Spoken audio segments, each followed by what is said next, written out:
An urgent situation at a Saskatchewan ER. Are closures still plaguing one rural community?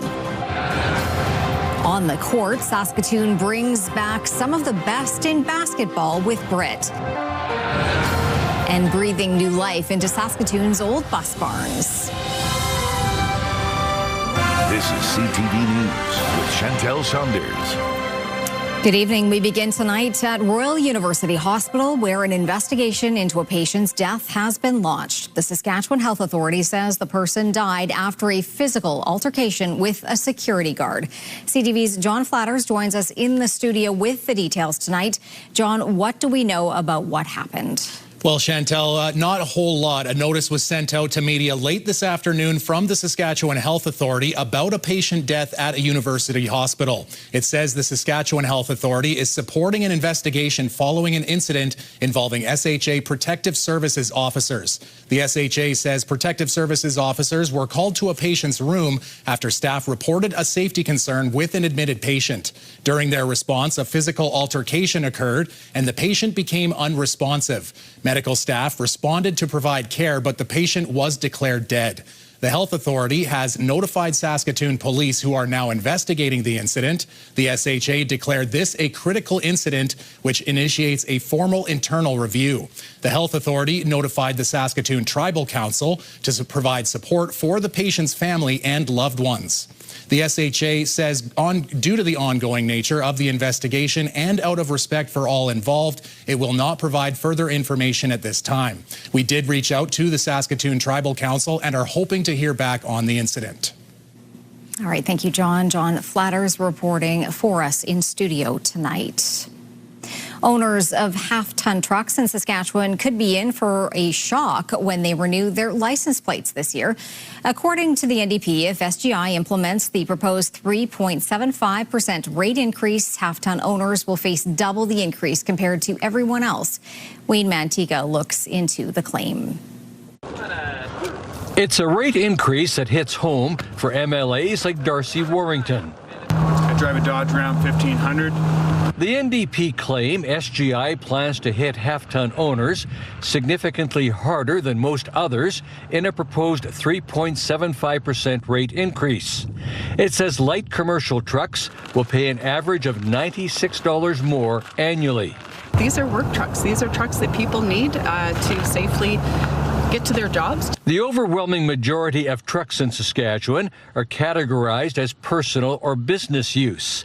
SGI says they will face a $51 insurance premium increase, just $13 more than the average for all vehicles. We haven't had a rate increase here at SGI over the last 10 years, and during that time we've seen significant periods of inflation, but also we've seen changes in vehicle technologies, and those technologies in new vehicles cost more to repair and to replace, and that's really the driving factor behind the rate need. The rate increase is set to take effect in June, pending approval by a review panel. Wayne Mantika, CTV News, Regina. Staffing shortages in Watrous last year were causing concern, forcing emergency rooms to close. But as Jasmine Pelche reports, some in the community feel things are turning around with new employees filling the void. Having new doctors in the community has given Watrous resident Angela Silzer some peace of mind. 6 months ago, we were definitely worried about if we had an issue, would we have to go to Humboldt or Saskatoon? The Watrous Emergency Department experienced 89 service disruptions in 2025. The SHA says the majority were due to staffing shortages. Silzer is Executive Director for Interlake Human Resources, which operates a group home for adults with intellectual disabilities located across the street from the hospital. She says that with multiple doctors either leaving the community or shortening their hours earlier this year, she was concerned about the residents. When you're dealing with people with, complex health issues, having to go out of town and having to wait a long time for an appointment is really challenging. Now that 2 new doctors are helping fill the service gaps, she hopes things are starting to turn around. Especially rurally like this, because we don't have a lot of options. If you have to travel an hour that could be the difference between really life and death. The SHA shared a statement saying in Watrous, the virtual physician program has prevented 230 disruptions since April. Physician recruitment efforts continue with 2 new physicians expected to start in Watrous in February. And Saskatchewan, like all provinces nationwide, is facing a shortage of physicians. We are working hard with our partners to recruit and retain doctors, including through targeted U.S. recruitment campaigns and other initiatives. Silzer says while the improvement is welcome, it will take more for her to rebuild trust in the healthcare system. We still have a long way to go to get things back to where everybody was always comfortable. You could see a doctor, you knew you had emergency care. We need to get back to that. Jasmine Pelche, CTV News, Prince Albert. Saskatchewan lost 4,000 jobs last month. According to the monthly jobs report released by Statistics Canada, employment was down almost 1% in December to sit at 6.5%. That's the highest increase in unemployment among the provinces. Today, the province held an event in Saskatoon to tout the overall job numbers for 2025, which show Saskatchewan added 15,000 jobs last year. Minister of Social Services Terry Jensen, who represented the government, was asked about last month's employment losses. He says the province is not concerned the losses will continue as job numbers can fluctuate month to month. When we look at the annual employment rate and unemployment rate and the number of jobs that have been created over the course of the entire year, that's a very, very healthy number for this province, and it's work that's attributable to a very, very good economy and the job creators in this province who have confidence in this province. Nationally, just over 8,000 jobs were created last month, with the unemployment rate dipping slightly to 6.8%. Saskatoon is hosting some of Canada's top high school basketball talent this week. The 56th annual Bedford Road Invitational, better known as BRIT, is underway. CTV's Stacey Hine has the story. The BRIT is back. The 56th annual Bedford Road Invitational Tournament showcases some of the best senior boys basketball players in the country. It's the best tournament in Western Canada. You can't ask for more, you know. What started as a small student-led event in 1968 has grown into a long-standing tradition and one of the most prestigious high school basketball tournaments in the country. In the past, the BRIT has even hosted teams from New York and Australia. This year, 12 teams from BC, Alberta, Saskatchewan, and Manitoba are competing over 3 days for the title of BRIT champion. One player says the experience is unmatched. The atmosphere is electric. It's just like the best basketball, and like you just embrace it. The energy isn't just on the court. One student says the gym can hold about 1,000 people, and throughout the tournament, it's packed. But putting on an event of this size takes months of planning. Staff and students start preparing at the beginning of the school year. Countless hours and days just working on BRIT. And for many students, it's more than a tournament. It's a community. It's very community-based, so you get to build relationships with your co-hosts and co-team hosts, and even the teachers are around and the volunteers are around. From dance performances to on-court competition, BRIT is building school spirit and lasting memories. You gotta value every single minute you play in it. It's the best tournament. The tournament runs until Saturday. Stacey Hine, CTV News, Saskatoon.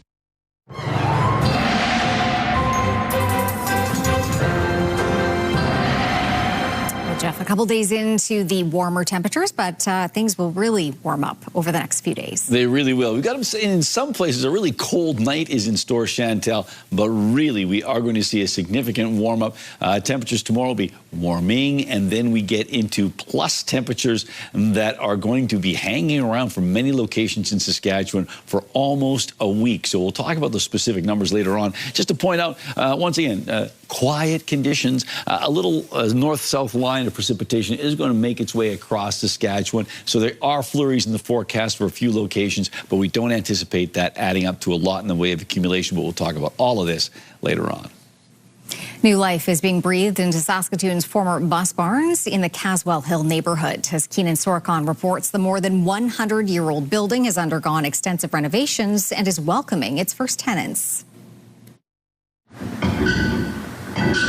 Jillian Ross and her husband, Brendan Copestake, finally have the space and the environment they've been looking for since the pandemic forced the couple back to Saskatoon nearly 6 years ago. Here we are now, finally in Saskatoon, in a hub that opens the doors all the time. Ross is originally from Saskatoon and met Copestake working out of a printmaking studio in Johannesburg. After years of working out of their home, the couple is settling into their new space at the Caswell Bus Barns, Saskatoon's new arts and culture hub being renovated at the former City Bus Barns, aiming to gather artists of all kinds. Everyday possibilities of engaging with outside in a different way.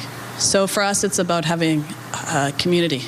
And not only just what you're creating, but what other people are creating. As the first tenants, Ross and Copestake are the new pioneers of this arts and culture hub. Parts of this building can trace its roots back to 1913 when the city stored its streetcars here. It will eventually house a 200-person theater, a restaurant, arts and meeting spaces, as well as a daycare, all with no fears of rent eviction. Creating a space where artists actually own the building is really important because they can never get evicted. They're in charge of their own fate. Crystal Buchert says after years of conversations, things are moving fast at the Bus Barns. A number of local theater groups will be moving in next year as other studios open up in the meantime. There's a synchronicity, I think, that's going to happen with everyone, and we're going to have a lot of collaborations between these groups. It's going to be a larger community. Drawing inspiration from places like Granville Island, Buchert is proud to breathe new life into a part of Saskatoon's history while also giving artists and patrons a hub to call home for decades to come. Keenan Sorakhan, CTV News, Saskatoon. A Saskatoon brewery is now handling all beer production for a Swift Current brewery. As CTV's Laura Woodward reports, it comes as the craft beer industry is changing. Inside 9 Mile Legacy Brewing, new equipment moves in. It's an incredibly exciting time at the brewery. 9 Mile will now handle all beer production for Swift Current's Blackbridge Brewing, calling the move a collaboration, not an acquisition. Blackbridge retains ownership and its recipes, while 9 Mile takes on the brewing. The Blackbridge owners call it bittersweet, as the tap room in Swift Current closes, but the brand and the beer will continue. We've seen so many different curveballs and speed bumps over the last 10 years that by necessity our industry is going to have to adapt. I think people will see craft beer going through a transformation over the next several years. Craft breweries boomed in the 2010s. Since then, businesses have faced a pandemic, changing consumer habits, and now tariffs, driving up the cost of aluminum cans. The craft beer explosion really started about 10 years ago. And so a lot of folks are coming up on 10-year leases expiring or needing to be renewed. And, some folks just maybe aren't seeing, the market conditions are all that ripe. And it's been a pretty tough 5 or 6 years. And they're thinking, I'm not sure I'm up for more of that. The Saskatchewan Craft Brewers Association says more small brewers, often friends in the tight-knit industry, are choosing to collaborate, consolidate, and find ways to adapt. You can close your doors, you can sell to a larger business, or you can work with like-minded people that happen to be great friends. Laura Woodward, CTV News, Saskatoon. A Saskatchewan gamer has added another crown to his already impressive championship resume. David Parisiak has the story. To go. The only question is who wants it? Last shot is... Regina's own Matthew Ferrante further cemented his place in esports history with his 4th Halo Championship Series win, following some setbacks earlier in the season. But our heads were so high, we knew we were really talented. Towards the end of the season, I think we just kind of showed who the better team was. Despite the excitement, Ferrante says he tried to keep himself grounded in the moment. When you have people that come up to you like, oh, you're the greatest of all time and stuff like that, I'm like, I don't feel like I am. I just feel like, I don't know. Ferrante is a rarity, as Saskatchewan isn't really known as a proving ground for esports. However, that didn't stop Royal 2 in his quest, and his roots have remained a point of pride throughout his career. But I just feel honored to be able to, showcase Canada at the biggest stage, and just always like to put on a show for Canada. Was 2016, was that your first one? Yeah, that was the first Worlds, yeah. Well, I imagine that would have been pretty impactful. Yeah, it was kind of big. Yeah. With his first championship win almost a decade ago, Ferrante is looking back at a career full of highs and lows. When asked what advice he would give his past self, His answer was simple. Honestly, at this point, I can't really complain, so I think I was going down the right path, but I think I probably just tell myself to keep working hard and, just keep following the path. Trying to force that ball away. Back to the bridge holds if they can. Nice job with the return to sender. With future Halo World Championships on hold pending a new title in the long-running franchise, Ferrante has left this era of gaming on a high note as an undisputed champion. David Brisiak, CTV News, Regina. Still to come, a first for Alzheimer's in Canada. Also, why Alberta wants an emergency declared this flu season, but is better news on the way.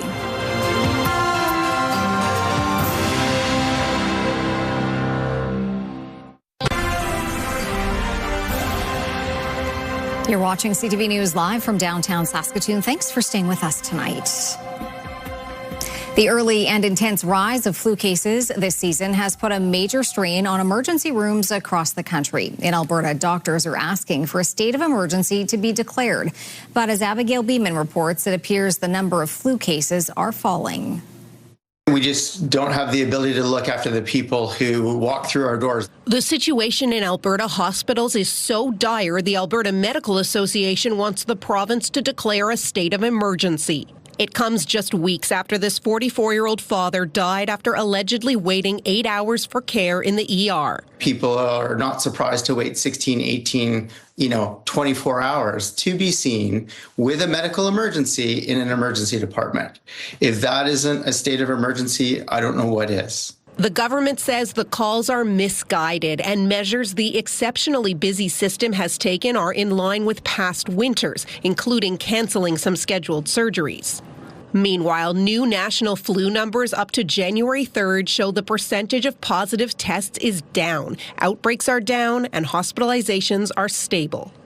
But at this Northern Ontario hospital, where the flu has forced patients into dining rooms and hallways for the first time in a long time, a drop in flu cases alone won't solve the problem. Waiting in hospital for alternate discharge locations, limited primary care in the community, and the aging population and comorbidities are still impacting our volumes. Ottawa, too, forced to use dining rooms and hallways. We are certainly experiencing a surge of patient volumes, and it is largely related to potentially influenza, but also complications related to influenza. While Newfoundland and Labrador now reporting 2 flu deaths, with the latest case numbers 3 times higher than the 5-year average. We've certainly seen a little bit of an uptick in flu cases over the past week or so. Across the country, cases among those aged 19 and younger, previously leading the way, have dropped off sharply, while cases among those 65 and older have soared. Abigail Beeman, CTV News, Ottawa. Donald Trump is talking tough on Mexico, signaling land strikes against drug cartels in that country are coming. The U.S. has already said it believes cartels are operating in Canada, and officials on both sides of the border are cautiously watching the president's next move. CTV's Judy Trin now with the Mexican response and the growing risks for Canada. Donald Trump claimed the capture of Nicolas Maduro was about stopping narco-terrorism. Now Trump is signaling he may send American troops onto Mexican soil. We've knocked out 97% of the drugs coming in by water, and we are going to start now hitting land with regard to the cartels. The cartels are running Mexico. Mexico has previously turned down Trump's offer of military intervention, but is concerned Trump will act on his own, like he did in Venezuela. And I think for Canada, that's also dangerous. Don't forget that when we started this year, a lot of the discussion was around quote unquote fentanyl flows across borders, and he lumped Canada and Mexico into the same basket. The U.S. has declared 8 cartels terror organizations. 7 of them are based in Mexico.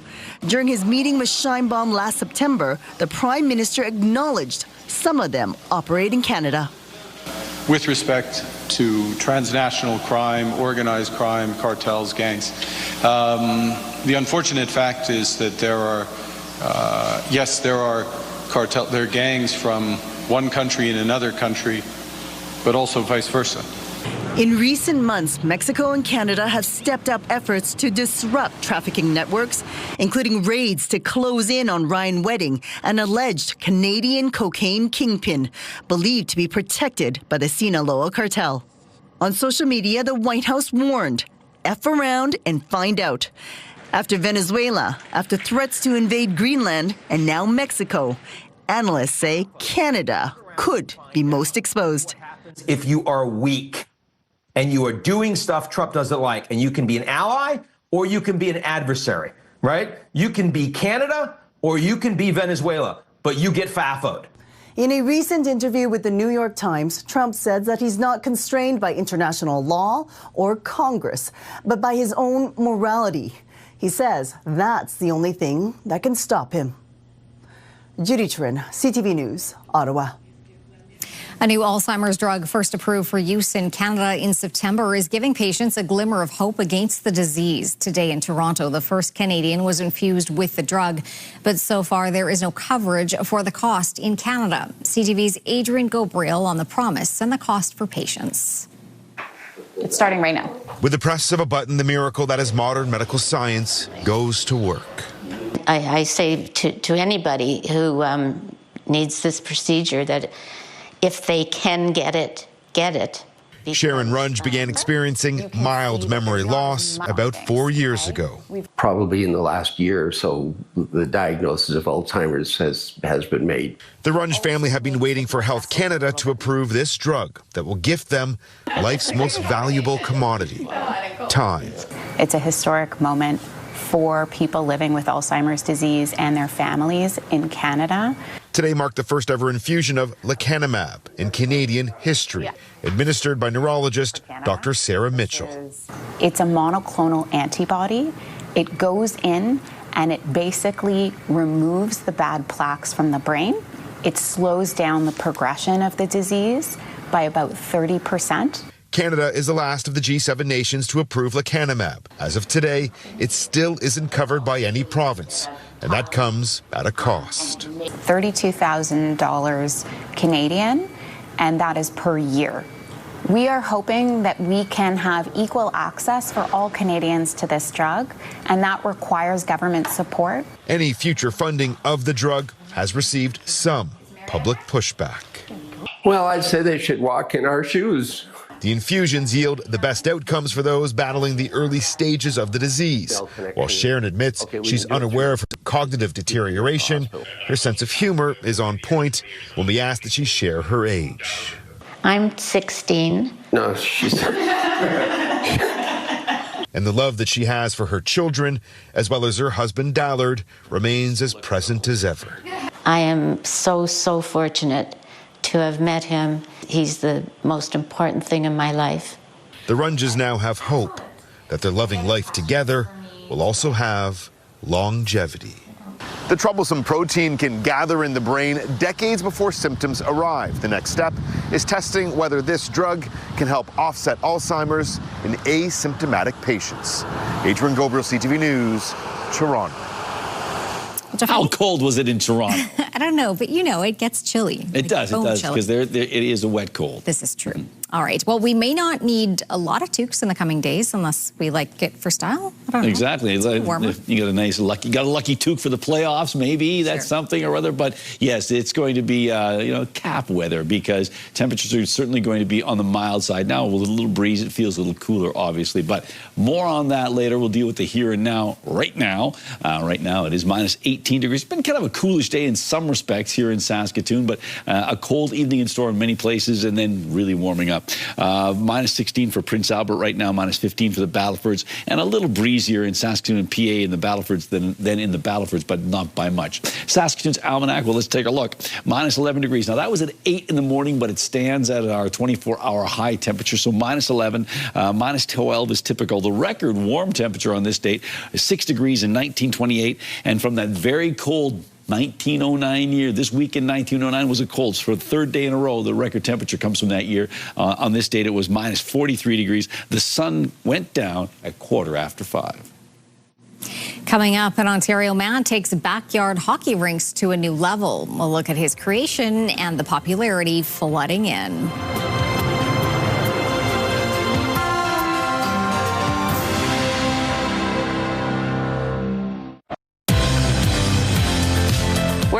you reach your fitness goals Monday on Your Morning Saskatchewan. Why Planet Fitness says they can help you achieve those goals.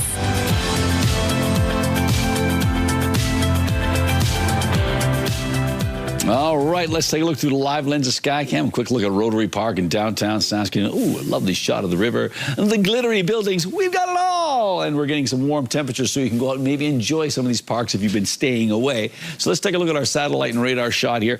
We can tell you if you're travels are taking you out to Canada's west coast. A bit of an atmospheric river hitting, particularly the north coast and along the central areas, but that rain is still going to make its way down towards Vancouver and Victoria and Vancouver Island, so it could be kind of soggy there. And if you're going to Whistler, yeah, there might be rain at the base of the mountain until later in the week. So that's the way it's going right now. Across the prairies, quiet conditions, a different situation going on out in central Canada. This system, there's a Colorado low followed by a Texas low, so it's going to make things messy in parts of Ontario and Quebec and ultimately Atlantic Canada. All right, that's our national recap, a recap of our current temperatures, minus 18 in Saskatoon, minus 16 in Prince Albert, minus 15 in the Battlefords. Our hot spot in the province today, Cypress Hills Provincial Park, minus 3 degrees. Yorkton was the cold spot at minus 24. Around the province we go for current temperatures, minus 13 in Lloydminster and Yorkton, minus 7 in Swift Current, minus 11 in Moose Jaw, minus 15 in the Queen City, and minus 10 in Estevan. Into central parts of the province, well, a big range of temperatures here from minus 9 in Hudson Bay down to minus 21. That's in Meadow Lake. A lot of places, though, in those mid-teens. You can see a lot of places in around 14 or 15 degrees. Up north, minus 22 in Stony Rapids and Buffalo Narrows, but minus 18 in La Ronge and South End and Collins Bay, and minus 15 in Sandy Bay, Island Falls. And down south, no one on the plus side. Relatively mild conditions in and around southwestern and south central Saskatchewan, around 8 or 7 on the minus side of things. Otherwise, we've got ourselves cooler temperatures as we make our way north and eastward. Minus 15 right now in Indian Head, minus 13 in Melville and Broadview, minus 10 in Carlisle. The Futurecast indicating that north-south line of precipitation that I had mentioned, and those pressure lines are getting a little closer together, particularly up north, but we don't anticipate the snow adding up to a lot in terms of accumulation. So for tomorrow, minus 11 in La Ronge, minus 12 in Stony Rapids and Key Lake, minus 5 in Buffalo Narrows. That's about 10 degrees above seasonal for Buffalo Narrows and for Stony Rapids for that matter, and possibility of flurries in some parts of northern Saskatchewan. Meadow Lake, a chance of flurries, minus 2 degrees, minus 2 in Kindersley, minus 3 in Rosetown, minus 4 in Spiritwood. 6 on the plus side for Maple Creek, 0 in Leader, minus 3 in Outlook, 1 on the plus side for Swift Current, minus 14 for Yorkton, minus 7 in Regina, minus 3 in Moose Jaw, minus 9 for Estevan, and temperatures hanging around minus 8 or minus 9 degrees for Melfort, Watrous, and Humboldt under cloudy skies. A bit more sunshine, but a little cooler, minus 13 in Hudson Bay. The Battleford's dropping off to minus 21 tonight with a slight chance of flurries and cloudy skies, and then, it heats up a whole lot. It's picante, el fuego.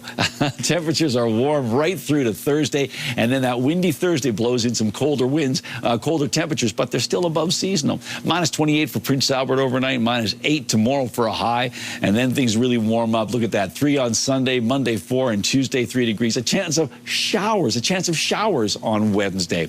And finally for Saskatoon, minus 20 degrees overnight, increasing clouds, and then a cloudy day tomorrow. But look at that daytime high, minus 4 degrees, about 8 degrees above seasonal, and then into the plus temperatures Sunday through Thursday, and look at that, getting up to 4 on Monday. Maybe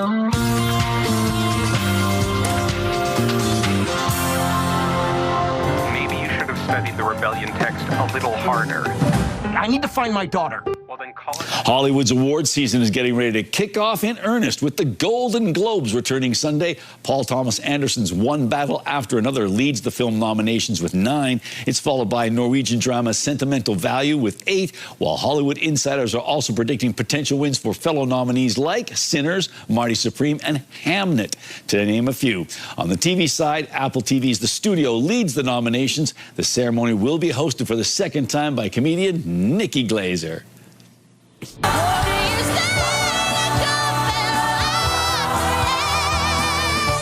Some Canadian star power is joining the cast of Titanic as the Celine Dion parody musical sails to Broadway. Creator and star Marla Mindell will be joined by a few familiar faces, including new cast members Jim Parsons, who plays Sheldon on The Big Bang Theory, and Canadian Music Hall of Famer Deborah Cox. Previews begin March 26th.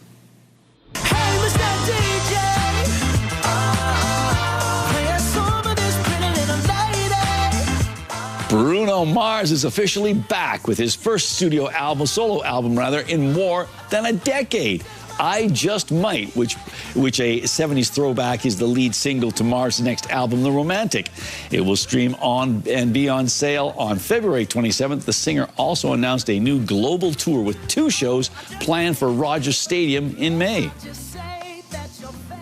All right, time for Pick of the Day. What do you have? Oh, of course, we have 3. I shouldn't say of course, because sometimes we have more than 3. You surprise us sometimes. But, exactly. But these are all sort of outdoorsy. First of all, we're going to start with this one from Robin.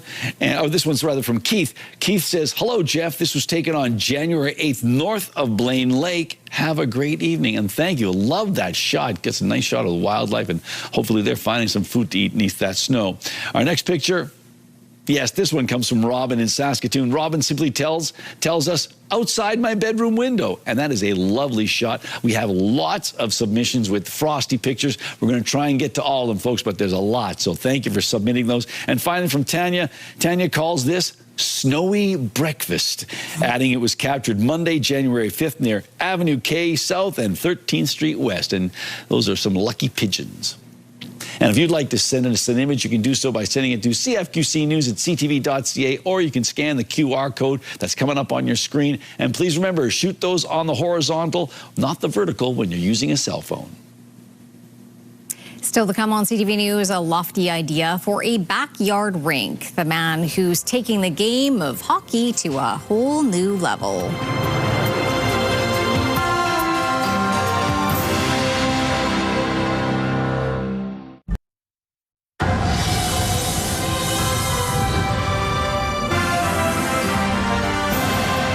A man in Perth, Ontario is taking back backyard hockey rinks to new heights. He has built an indoor ice rink in the second-story loft of his barn. CTV's Peter Sperling has the story.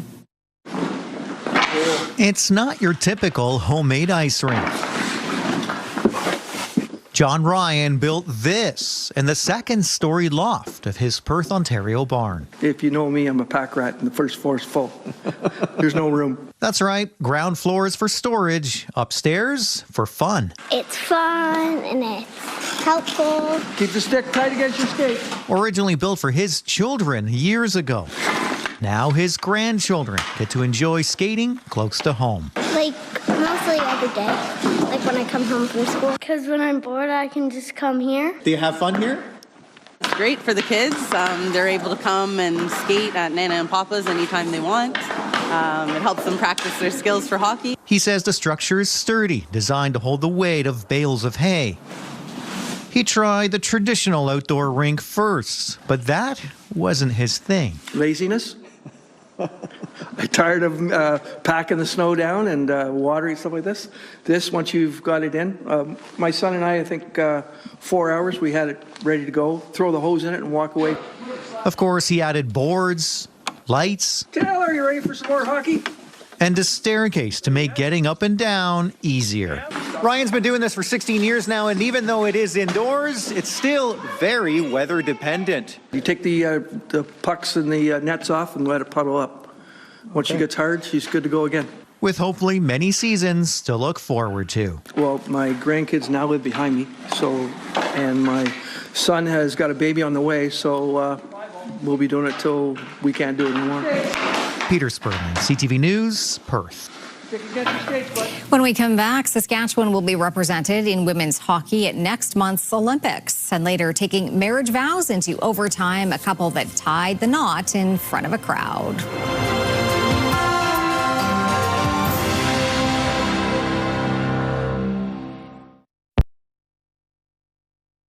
All right, let's take a look at the rural forecast, and things are looking warm-ish. We'll save the word warm for the weekend, rather for Sunday and beyond. So, as I mentioned, some places will get a little bit of snow, not a big deal. -2 degrees in Meadow Lake, -2 in Lloydminster, -2 in Kindersley. In fact, -2, -3, -4 in many parts of the western half of the province. As we take a look at the eastern half, well, things drop off a little bit. -13 in Hudson Bay. So Hudson Bay, one of those locations where it'll still be on the chilly side for a daytime high tomorrow, but still warmer weather is coming in the coming days. On the west west side of the province. Once again, 6 degrees in Maple Creek, 0 in Leader and East End, Cypress Hills. Warming, cooling off to just a hair by the time we get to Rockland and Coronach, both in at -1, but -12 in Carlisle and -11 in Broadview, and a chilly -16 in Kenora. But let's take a look at Vanscoy. Vanscoy, -4 degrees tomorrow. Not bad at all. A southwesterly wind at 20 kilometers an hour. A nice southwesterly flow, so warm winds and partly cloudy skies, and getting even warmer on Sunday. And Vanscoy is one of the many places where internet plans of up to 1 gig are available from SaskTel. Labels on grocery products have changed since the start of the year. New Health Canada regulations went into effect January 1st. Food companies now have to identify products high in things such as sugar, saturated fat, and sodium. The only exceptions to the regulations are fresh fruits and vegetables, meat, fish, and poultry. Health Canada is expanding a recall for a number of cosmetic products from Magic BM Trading Company, including Axe body spray. Health Canada says the affected products, at least 78, do not have mandatory hazard labeling, including hazard symbols and safety information. The notice is an expansion of an earlier recall first published in October of last year. Consumers were told to immediately stop using the products and return them for a refund. Team Canada has announced its women's hockey roster for the 2026 Olympics in Italy next month, and it will have representation from Saskatchewan.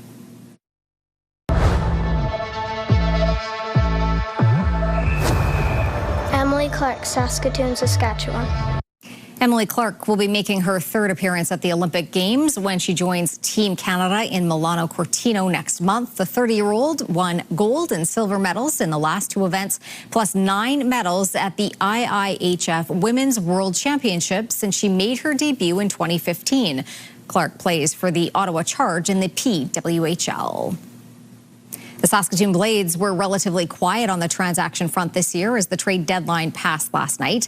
The Blades only made 1 move since December, a deadline day trade with the Prince George Cougars, where Tyrone Sobry heads west in exchange for a 2026 9th-round pick and a 2029 4th-round pick. The Blades picked up Sobry in a rare trade with rival Prince Albert Raiders earlier this season. Compare that with last year, where the Blades made several big splashes to recoup their prospects and draft picks. Blades GM Colin Priestner says with up to 17 players expected to return next year, his team is on a different path this season. We're tied for a home ice playoff spot right now, and I think we didn't want to subtract from this group. I think every single guy in there has value, and teams were calling about everybody in our room, really, but I mean, we really believe in this group, and we have all year. We had a few tough stretches earlier in the year, but I think we've really rounded a corner since Christmas, and I just believed in the group, and I just didn't want to part with any of the players. Johnson behind the net. Priestner says their goal is to have home ice advantage for the playoffs. The Riders revealing more on their coaching staff for the upcoming season with a few changes. Josh Bell will take over as defensive coordinator, allowing Corey Mace to focus solely on head coaching duties. Bell was the team's defensive backs coach for the past 2 seasons. Before that, he was a DB coach on Corey Mace's defense with the Argos and with the Stamps. As a player, Bell won a Grey Cup with Calgary and a Super Bowl with Green Bay. Earlier this week, we learned Micah Johnston was retiring as a player to become a defensive lineman coach. 4 of the 9 teams competing at the Prairie Pinnacle in Melville have been eliminated from the playoffs, including defending champion Nancy Martin. 2 teams who have clinched a playoff spot include Jolene Campbell and Ashley Thevenot, who battled this morning with the winner taking a spot in the 1-2 page playoff. Oh, clean. Line 3. Let it, girl. Good call. Ashley Thevenot was off to a good start, leaving Jolene Campbell playing catch-up. Thevenot went on to win 9-4. She's at 7-0 and clinches a spot in the 1-2 page playoff tomorrow. Penny Barker is 6-1, followed by Jolene Campbell at 6-2, both also in the playoffs. Jana Tisdale holding on to the final playoff spot at 4-3, with Sarah Miller behind her at 3-4. Tisdale plays Shirley Orsted tonight. Miller plays Mandy Seltzer. As for the men, with 2 draws left, Rylan Kleider and Kelly Knapp have clinched playoff spots, while Steve Laycock needs 1 win in his last 2 draws to book his ticket. This afternoon, Tyler Harding clung on to the final spot, facing Carl DeConnick-Smith, needing a win to keep his hopes alive. Close. Oh, great try. Harding just missing the inside flop that would have won the game. The match was off to an extra end where Carl DeConnick-Smith won 6-5, keeping his playoff hopes alive. Defending champ Rylan Kleider at 7-0, clinching a spot in the 1-2 page playoff. Kelly Knapp and Steve Laycock have clinched a playoff spot, while Carl DeConnick-Smith, Tyler Harding, and Bradley Moser all remain in the hunt for the final playoff spot. They will finish the round robin tomorrow morning. Coming up, a look at a Pez empire that's now on display. And tying the knot at center ice.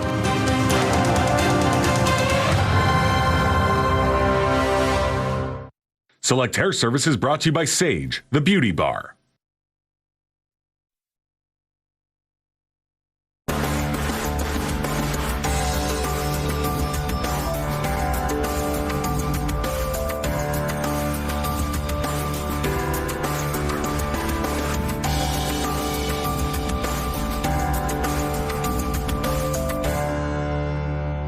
Well, most of us, a lot of us, have had a Pez dispenser at some point in our lives, but this collector has thousands.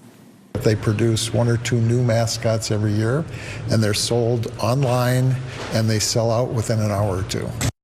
Don Yeager has a massive collection of both modern and vintage versions of the iconic candy dispensers. They originated in Austria in 1927 as a peppermint breath mint for adults. They gained popularity in the U.S. in the 1950s with fruit flavors and iconic cartoon heads. This collection, if you're interested, is now on display in Palm Springs. So do political leaders count as cartoon heads? Well, I don't know. Maybe sometimes. Lots of them there, though, to check out. And by the way, speaking of Pez, if you're looking for an interesting movie, it's a documentary called The Pez Outlaw. Check it out. It's very good. Okay. Well, a couple from Windsor, Ontario, incorporated their love for each other with their love for hockey. Last spring, Sheldon Cadet popped the question to Daleen Trudell at center ice during a Windsor Spitfires game. They came full circle this week, returning to the rink to say, "I do." The couple grew up around the game and say they've been to 8 or 9 Spitfires games during their 8 years together, but none quite like this one. Anyone who couldn't fit in the family and friends wedding suite bought a ticket and watched from the crowd for the big moment. I don't know if it was Elvis night. Yeah, I was going to say, so it was was there an Elvis impersonator officiating? Who knows? Well, but there you go. Like they were standing for them. Right. Maybe they were just at the game. And the Spitfires handed out free wedding cake. Yeah. Maybe not. Maybe not. Free pop, maybe. And the bride and groom left on the Zamboni. That's an interesting way to get married. Absolutely. How's the weather? Well, you know what? The weather is looking warm. Tomorrow, it won't necessarily feel as warm as we maybe are expecting. But as we head into the weekend, things are going to get sloppy and messy because temperatures on the plus side, and this is for a lot of Saskatchewan. So please do yourself a favor and top up that windshield wiper fluid. I think we just saw it's still minus 18 right now. I know it's crisp still, and you know, hey, it's going to get warmer. Taking its time. Exactly. Yes. All right, well, we talked earlier about Brit returning to Saskatoon to mark its 56th anniversary. The Bedford Road Invitational Tournament bringing in talented teams from across the country. Things got underway yesterday. They continue tomorrow. We're going to leave you with some of the highlights. Have a safe and happy weekend. Bye-bye.